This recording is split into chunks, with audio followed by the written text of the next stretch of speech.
In this section of the vocabulary guide, you'll find about 30 words that refer to items in the house, objects that you'll find often enough, parts of the house.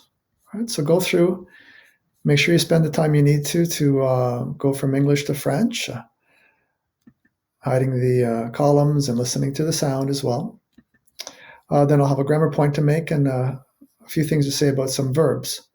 But as always, the most important thing is to go through the table and make sure that by the end of the hour and a half or 2 hours that you'll spend in this section, you know all of these words. And the way to confirm that you really do know it is by playing the vocabulary game that shows you if you can spontaneously come up with those words. Now, helpful verbs and expressions. Several times we've showed you the verb to be, and so there's yet another opportunity to make sure you can conjugate it here in the present tense, so spend the time. And also, here's an important expression for you, avoir besoin de, right? Which means I need. And what's important here is you have to have the verb avoir as part of it.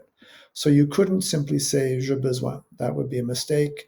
That would not be French. So make sure you have the correct conjugated form of avoir with this besoin, and you will be able to indicate that you need something.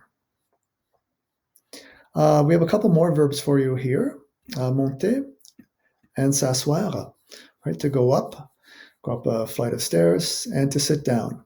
And s'asseoir, you can see here, is what we call a pronominal verb. That is to say, it has to have a form at the beginning that corresponds to the speaker. A grammatical point to keep in mind is when you want to say something is mine or yours or his or hers, French is a little bit different. Right? So how do we do this in French? Well, two parts. You have a article, le or la or les, followed by the possessive form. And the possessive form has to correspond in gender to the noun. So, for example, here's the masculine, and here's what the feminine forms look like, right? So if I was saying that it's your house, I would say c'est la tienne, because it's feminine, referring to house. Exercises for you, based on the table, from French to English and from English to French, and then, of course, some translations. Produce your translations by yourself, then check the grammar over at BonPatron, and by the end of this, you'll be able to talk about anything in your house.